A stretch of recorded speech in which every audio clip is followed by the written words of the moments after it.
বলুন তো বাচ্চাদের থেকে কী শিখবেন? বাচ্চাদের থেকে কী শেখা যায়? প্রথমত যেটা শিখবে ওদের থেকে জেদ শিখবেন। মানে কি বলুন তো? ধরুন কোনো একটা দুষ্টু বাচ্চা খুব দুষ্টুমি করছে, খাটের উপর উঠে লাফাচ্ছে।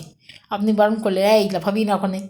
ওখান থেকে নেমে গেল হয়তো আপনার বকুনি খেয়ে। তারপরে গিয়ে দেখবেন আরেক জায়গায় গিয়ে আরেকটা কিছু টানা হিজড়া করছে বা সেখানে গিয়ে লাফালাফি শুরু করেছে।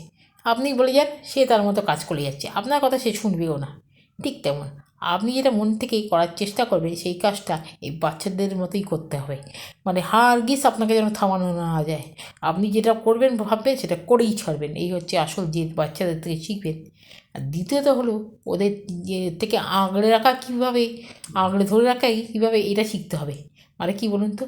ওদের হাত থেকে একটা কোনো জিনিস নিতে যান, প্রথমত ছাড়বেই না, দ্বিতীয়ত এমন চিৎকার করবে যে পাশের পাড়ার থেকে লোক দৌড়ে আসবে যাতে এই ওর হাত থেকে কাড়া যায়। হারগিজ নেওয়া যাবে না। কী জিনিস একটা, ওরে বাপরে বাপ!